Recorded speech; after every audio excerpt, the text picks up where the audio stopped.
ഉറുക്ക് കെട്ടാൻ പാടില്ല എന്ന് പറയും മുബ്തദികൾ, ബിദഅത്തിന്റെ ആളുകൾ. അവർ പ്രധാനമായിട്ടും തെളിവെടുക്കുന്ന 3 ഹദീസ്. മൻ അല്ലഖ തമീമതൻ ഫലാ അഖമല്ലാഹു അലൈഹി ഫലാ അഖമല്ലാഹു ലഹു. ഒരാൾ ഏലസ് ഉറുക്ക് കിട്ടിയാൽ അള്ളാഹു അവൻ്റെ ആ കാര്യം എന്താക്കുകയില്ല, പൂർത്തീകരിച്ചു കൊടുക്കുകയില്ല എന്നൊരു ഹദീസ്. ഇന്ന റുഖിയ വത്തമാഇമ വത്തിവല ശിർക്കുൻ. ഏലസ് കെട്ടുക, അതേപോലെ മന്ത്രിച്ചൂതുക, ഇതൊക്കെ ശിർക്കാണ് എന്ന നബിയുടെ ഒരു ഹദീസ്. മൻ അല്ലഖ തമീമതൻ ഫഖദ് അശ്റക. ഉറുക്ക് ഏലസ് സംഗതികൾ കെട്ടിയവൻ ശിർക്ക് ചെയ്തുവെന്ന മറ്റൊരു ഹദീസ്. അപ്പോൾ ഇത്തരം ഹദീസുകൾ പിടിച്ചിട്ടാണ് അവർ എന്ത് പറയുക, ഉറുക്ക്, മന്ത്രം, ഏലസ് ഇതൊക്കെ എന്താണ്, ഇസ്ലാമിൽ ശിർക്കാണ്, അത് ചെയ്യാൻ പാടില്ല എന്ന് പറയുന്നത്. പക്ഷെ ആ ഹദീസ് ഉണ്ട്, അങ്ങനെ ഹദീസ് ഉണ്ട്. പക്ഷെ അത്തരം ഹദീസുകളെ വ്യാഖ്യാനിച്ചുകൊണ്ട് സ്വഹീഹുൽ ബുഖാരിക്ക് ശറഹ് എഴുതിയ ബഹുമാനപ്പെട്ട അൽ-ഹാഫിദ് ഇബ്നു ഹജർ അൽ-അസ്ഖലാനി റളിയല്ലാഹു തആല അൻഹുവിന്റെ ഫത്ഹുൽ ബാരി ഈ വിഷയം പറയുന്നത്, ഇത്തരം ഹദീസുകൾ ഉറുക്ക്, മന്ത്രം, ഏലസ് ശിർക്കാണ്, പറ്റില്ല എന്ന് പറയുന്ന ഹദീസുകൾ ഹാദാ കുല്ലുഹു ഫീ താലീഖി തമാഇമി വഗൈരിഹ മിമ്മാ ലൈസ ഫീഹി ഖുർആനുൻ വനഹ്വുഹു. ഖുർആനോ അതേപോലെ ദിക്റോ ഒന്നും ഇല്ലാത്ത സംഗതിയിലാണ് ഇതൊന്നും പറ്റൂല എന്ന് നബി സല്ലല്ലാഹു അലൈഹി വസല്ലം തങ്ങൾ പറഞ്ഞത്. ഖുർആനും മറ്റൊന്നുമില്ലാത്ത, ദിക്റൊന്നും ഇല്ലാത്ത വേറെ എന്തെങ്കിലും ജപിച്ചുകൊണ്ടോ അല്ലെങ്കിൽ ജ്യോത്സ്യമായിട്ട് മറ്റും മന്ത്രിച്ചെടുക്കുക, അങ്ങനെ അത്തരം ജപമാലയിൽ അതിൽ ശിർക്കാണ് എന്നാണ് നബി സല്ലല്ലാഹു അലൈഹി വസല്ലം തങ്ങൾ ഇത്തരം ഹദീസ് കൊണ്ട് പറഞ്ഞത്. ഫഅമ്മാ മാ ഫീഹി ദിക്റുല്ലാഹ്, അള്ളാഹുവിൻ്റെ ദിക്റുള്ളതായ ഒരു സംഗതി, ഏലസ്, ഉറുക്ക്, മന്ത്രം, ഫലാ നഹിയ ഫീഹി, അതിനെ തൊട്ട് ഇസ്ലാമിൽ ഒരു വിരോധവും വന്നിട്ടില്ല. ഫഇന്നഹു ഇന്നമാ യുജ്അലു ലിത്തബറുകി ബിഹി, അതുകൊണ്ട് ബർക്കത്തെടുക്കുകയാണ് ഉദ്ദേശിക്കുന്നത്. വതഅവ്വദു ബി അസ്മാഇഹി വദിക്രിഹി, അള്ളാഹുവിൻ്റെ ഇസ്മ കൊണ്ടും പരിശുദ്ധമായ ദിക്ർ കൊണ്ടും ശരണം തേടുക, കാവൽ ചോദിക്കുകയുമാണ് ചെയ്യുന്നത്. അപ്പോൾ ദിക്റും ഖുർആനും ആയത്തും ദിക്റൊന്നും ഇല്ലാത്ത ഇത്തരം വിഷയമാണ് ശിർക്ക് എന്ന് നബി സല്ലല്ലാഹു അലൈഹി വസല്ലം തങ്ങൾ പറഞ്ഞത്. അപ്പോൾ ദിക്റോ അല്ലെങ്കിൽ ഖുർആൻ ആയത്തോ ഒക്കെ അതൊക്കെ മന്ത്രിച്ച് അതിൻ്റെ കോഡുകൾ എഴുതി 786 എന്നൊക്കെ എഴുതും. ബിസ്മിൻ്റെ കോഡ് അബജദ് കണക്കാണ് 786. അങ്ങനെ ഓരോ അക്ഷരത്തിനും എന്തുണ്ട്, കണക്കുണ്ട്. 750 ബിസ്മി എഴുതാത്ത മറ്റാത്ത വസ്ത്രത്തിൽ എന്താക്കും 786. അതിൻ്റെ ഒരു ബർക്കത്ത് കിട്ടും. ബിസ്മി എഴുതി അത്ര ബർക്കത്ത് കിട്ടില്ലെങ്കിലും 786 എഴുതി ഒരു ബർക്കത്ത് കിട്ടും. അപ്പോൾ അത്തരം ചില കോഡുകൾ എന്താകും, ചികിത്സാരികൾ എഴുതും. അല്ലെങ്കിൽ ആയത്തിൻ്റെ ചിലപ്പോൾ കോഡുണ്ടാവും, സൂറത്തിന് കോഡുണ്ടാവും. അപ്പോൾ അതുകൊണ്ട് ഉദ്ദേശം ആ സൂറത്താണ്. അപ്പോൾ അങ്ങനെ ദിക്റോ അല്ലെങ്കിൽ ഖുർആനോ വാചകമുള്ള അത്തരം ഏലസുകൾക്കും ഉറുക്കിനിക്കോ ഒരു പ്രശ്നവുമില്ല എന്ന് ഫത്ഹുൽ ബാരിയിൽ ബഹുമാനപ്പെട്ട ഇബ്നു ഹജർ അൽ-അസ്ഖലാനി റളിയല്ലാഹു തആല അൻഹു, ഇമാം ഖുർത്തുബി റളിയല്ലാഹു അൻഹുവിൻ്റെ തഫ്സീറുൽ ഖുർത്തുബിയിൽ ഇമാം ഖുർത്തുബി റളിയല്ലാഹു അൻഹു പറയുന്നു, വഹാദാ കുല്ലുഹു, ഈ പറഞ്ഞ ഹദീസുകൾ, ശിർക്കാണ് എന്ന് പറഞ്ഞ ഹദീസുകൾ, തഹ്ദീറും മിമ്മാ കാന അഹ്ലുൽ ജാഹിലിയ്യത്തി യസ്നഊനഹു, ജാഹിലിയ കാലഘട്ടത്തിൽ അവർ ചെയ്തിരുന്നതായ സംഗതികളെ നബി സല്ലല്ലാഹു അലൈഹി വസല്ലം തങ്ങൾ ഉണർത്തിയതാണ്. അത്തരം വിഷയം ജാഹിലിയ കാലഘട്ടത്തിൽ ചെയ്തിരുന്നു, ജപിച്ചുകൊണ്ടുള്ള. ഇന്ന് ഖുർആനോ ദിക്റൊന്നുമില്ലാലോ നബി തങ്ങൾ വരുന്നതിന് മുമ്പ്. അപ്പോൾ അത്തരം കാലത്ത് അവർ ചെയ്തിരുന്നത് ചില ജപമാലകൾ അല്ലെങ്കിൽ പൈശാചികമായ ചില മന്ത്രങ്ങൾ, അതുകൊണ്ടുള്ള ഉറുക്ക് മന്ത്രവും ആണ് നബി സല്ലല്ലാഹു അലൈഹി വസല്ലം തങ്ങൾ കൊണ്ട് ഉദ്ദേശിക്കുന്നത്.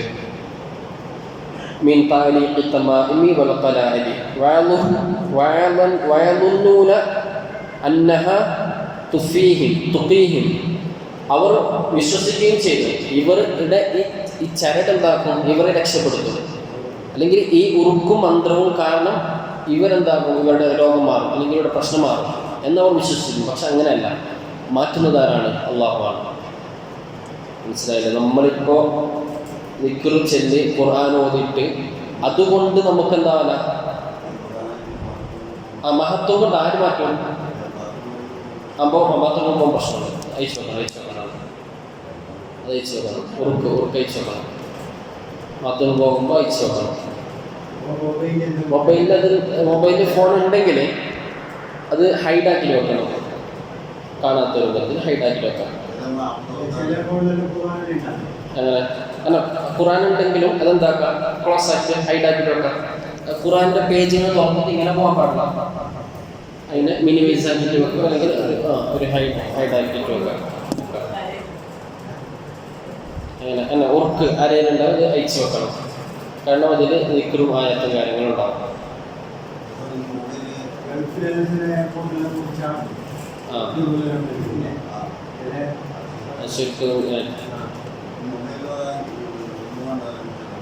ഉളു വേണ്ടെന്നുണ്ട്, ഉളു വേണ്ടെന്ന് പറയുന്നുണ്ട്, രണ്ടും പറയുന്നുണ്ട്.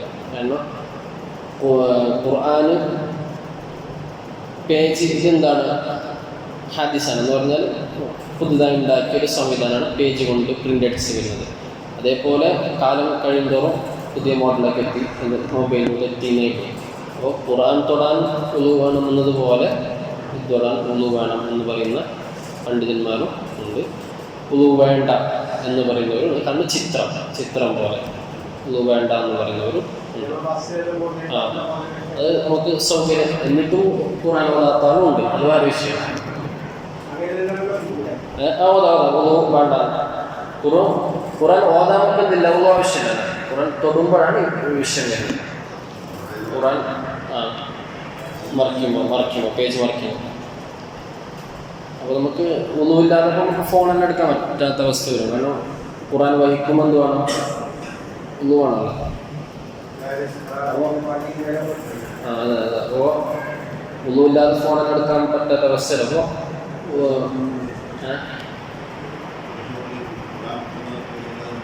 ഇല്ല, അവർക്ക് ഉളു വേണം. കാരണം ഒരു മുസാഫ് തൊടണമെങ്കിൽ എന്ത് വേണം, ലാ യമസ്സുഹു ഇല്ലൽ മുതഹ്ഹറൂൻ, ശുദ്ധിയില്ലാത്ത ഒരാൾ സ്പർശിക്കാനേ പാടില്ല.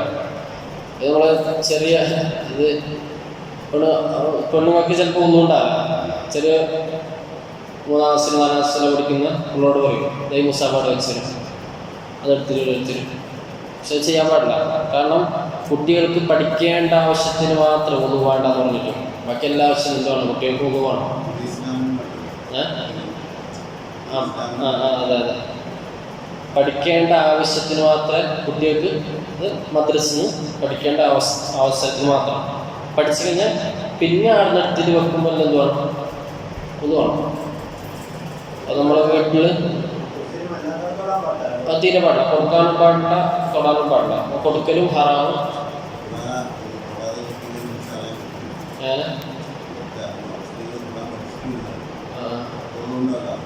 ഇല്ല, അവർക്കും കൊടുക്കാൻ പാടില്ല.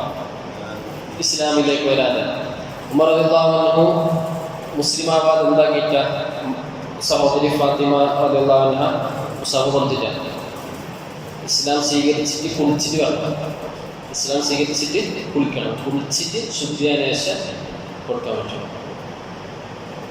അപ്പോൾ നമ്മൾ എന്ത് കൊടുക്കാം, പരിഭാഷ കൊടുക്കാം.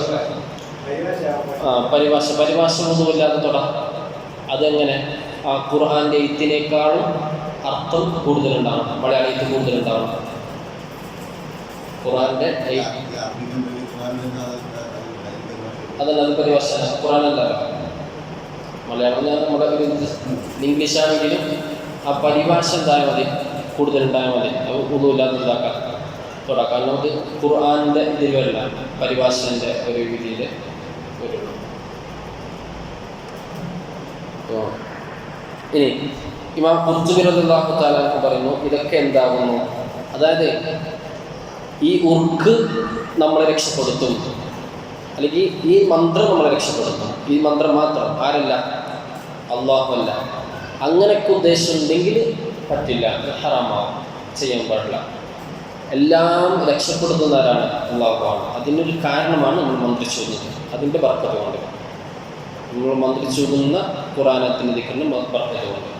എന്തായെങ്കിലും മരുന്നാണെങ്കിലും പാരസെറ്റമോൾ കുറച്ചെങ്കിൽ പാരസെറ്റമോൾ കൊണ്ട് നമ്മൾ രക്ഷപ്പെടുന്നു അല്ലെങ്കിൽ നമ്മളെ പനി മാറുന്നു വിശ്വസിക്കാൻ പാടില്ല. അത് അള്ളാഹു തന്നൊരു കാരണം മാത്രമാണ്. എന്ത്, പാരസെറ്റമോൾ കുടിക്കാതെ തന്നെ പനി മാറാം. അപ്പോൾ അതിൽ തന്നെ അവന് മയ്യത്തും ആവാം.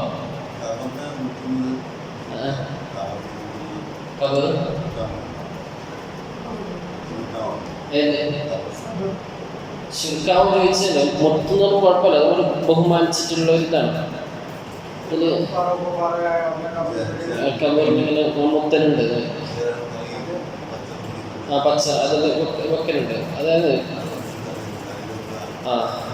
ഈ നമ്മളെ പൂടലുണ്ട്, അതൊക്കെ പറ്റും. അതായത് അത് ആ സമയത്ത് ഉണ്ടാകുന്ന കാലത്തോളം അതെന്താകും, ആ ഖബറാളിക്ക് ഇസ്തിഗ്ഫാർ ചോദിച്ചുകൊണ്ടിരിക്കും. നമ്മൾ മരിച്ചു കഴിഞ്ഞാൽ മൈലാഞ്ചി ചെടി വെക്കലുണ്ടല്ലോ, അതേ വിധി തന്നെയാണ് പൂടുന്നത് ഒരു വിഷയം. എന്തല്ല, പൂജിക്കലല്ല, പൂജിച്ചിട്ടല്ല.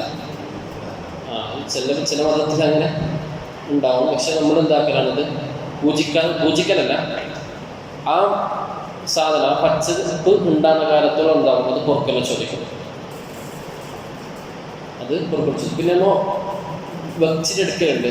ഉദാഹരണം, മാലിക്കതിനാർ മക്ബറിൽ പോയാൽ വെച്ചിട്ടെടുക്കും. അതെന്താണ്, പറക്കത്തെടുക്കലാണ്. വെച്ചിട്ട് പുറക്കത്ത് എന്ത് ചാവി വെച്ചിട്ട് എടുക്കലുണ്ട്. ചാവി വെച്ചെടുക്കും. വെള്ളം ഉണ്ടാകും, അവിടെ വെച്ചിട്ട് തോന്നിട്ട് എടുക്കലുണ്ട്. അതിൻ്റെ പറക്കത്താണ്, പറക്കത്തിന് വേണ്ടിയിട്ട്.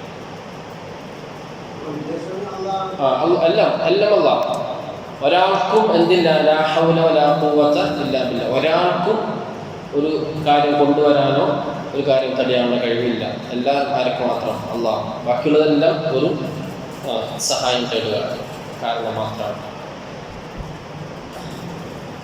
എന്ന ഈ വിഷയത്തിൻ്റെ കാലം പറയാനുള്ളത്.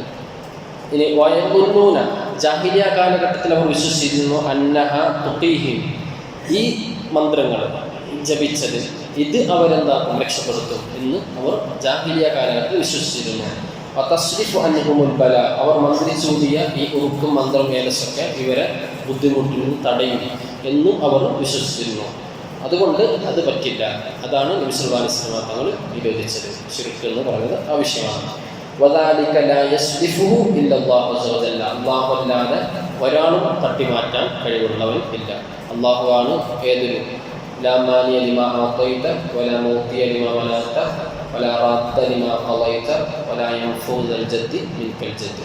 അല്ലാഹു മാത്രമാണ് ഏതൊരു ബുദ്ധിമുട്ട് തടയുകയും ഏതൊരു ഉപകാരവും കൊണ്ടുവരികയും ചെയ്യുന്നത് അല്ലാഹു മാത്രമാണ്. അതിന് ചില കാരണങ്ങൾ അല്ലാഹു ഉണ്ടാക്കിയിട്ടുണ്ട്, വെച്ചിട്ടുണ്ട്. ബർക്കത്തെടുക്കലും അതേപോലെ ഹക്കെടുക്കലും ജാഹെടുക്കലും തുടങ്ങിയ സംഗതികളൊക്കെ. വഹുവൽ മുആഫി, അവനാണ് ഏതൊരാളെയും സുഖപ്പെടുത്തുന്നവൻ. വൽ മുബ്തലി, ഏതൊരാൾക്ക് പ്രയാസം കൊടുക്കുന്നവനും അവനാണ്.